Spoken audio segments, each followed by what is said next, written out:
सही बच्चों को नमस्कार। बात हो रही है सिंगेज कैलकुलस की, जिसके चैप्टर 5 एप्लीकेशन ऑफ डेरिवेटिव की हम बात कर रहे हैं, जिसकी कंसेप्ट एप्लीकेशन एक्सरसाइज 5.3 की हम बात कर रहे हैं। तो देखते हैं उसका नेक्स्ट क्वेश्चन। देखिए फोर्थ क्वेश्चन क्या कहता है। हम क्वेश्चन पढ़ते हैं तब तक आपकी स्क्रीन पे क्वेश्चन आ रहा होगा।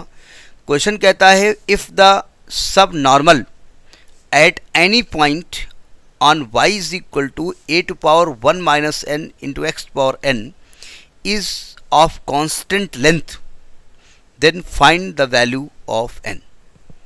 एक कर्व का एक क्वेश्चन लिखा है। चलिए इक्वेशन ऑफ कर्व लिख देते हैं।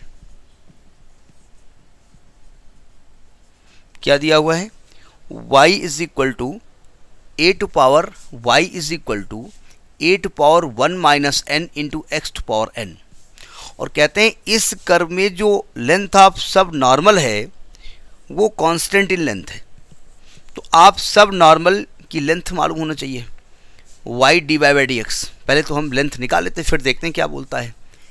तो differentiating with respect to x, क्योंकि एनी पॉइंट बोला है किसी भी पॉइंट पर, तो हम वो पॉइंट एक्स वाई मान लेते हैं। ठीक, तो जब इसको डिफ्रेंशिएट करेंगे क्या आएगा, dy by d x is equal to a to power 1 minus n into n x की पावर एन माइनस 1। अब लेंथ ऑफ सब नॉर्मल निकाल लेते हैं। देखिए यहाँ x और y वेरिएबल है, x और y वेरिएबल है और सब कांस्टेंट है, और सब भाई नहीं, एक ही अकेला a है।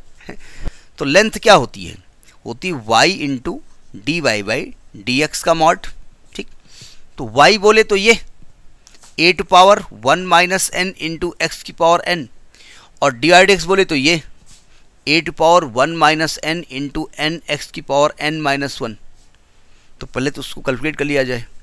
देखो n अकेला मॉड है, n अकेला है, x की पावर a की पावर 1 माइनस एन, a की पावर 1 माइनस एन, तो a की पावर 2 माइनस 2n हो जाएगा, और x की पावर n और x की पावर n माइनस 1, तो 2n माइनस 1 आ जाएगा। ये आ गया। ठीक, ज़रा ध्यान से देखिएगा, ये जो लेंथ आप सब नॉर्मल निकाला है, ये n तो कांस्टेंट है, काम ही खत्म।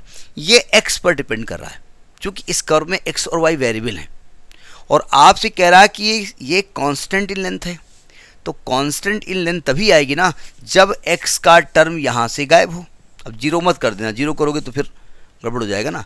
तो आप लिखेंगे एज सब नॉर्मल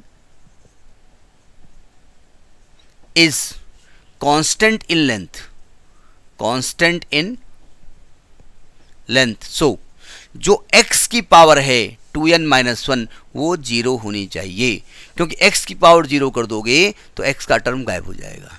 तो n की वैल्यू क्या आ जाएगी, 2n is equal to 1, n की वैल्यू हाफ हो जाएगी। यानी n is equal to half value एक ऐसी वैल्यू है जिस पर length of subnormal constant होगा। हमसे कहा कांस्टेंट है, प्रूफ नहीं करना है।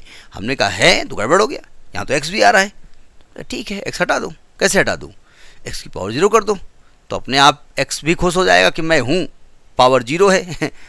गायब हो गया। समझ में ही बात नहीं। तो ये आपका लास्ट क्वेश्चन इसका है। Next topic in the next video. नमस्कार।